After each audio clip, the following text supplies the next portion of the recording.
Ronaldo, looking for the hat-trick, and he's got it!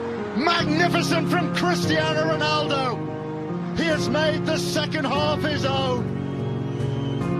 Berezovsky at fault when Ronaldo pounced to put Portugal in front.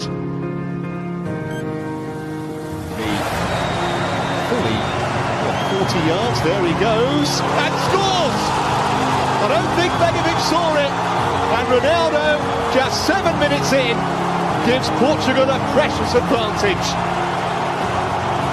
He did seem to strike it.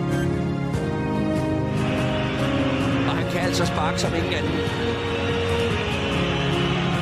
Der! Den dykker simpelthen over i krogen. Han sparker oven i bolden på en eller anden fantastisk måde, den mand. Ja, vi må det er verdensklasse. Det er verdensklasse. Et utroligt flot sparket frispark.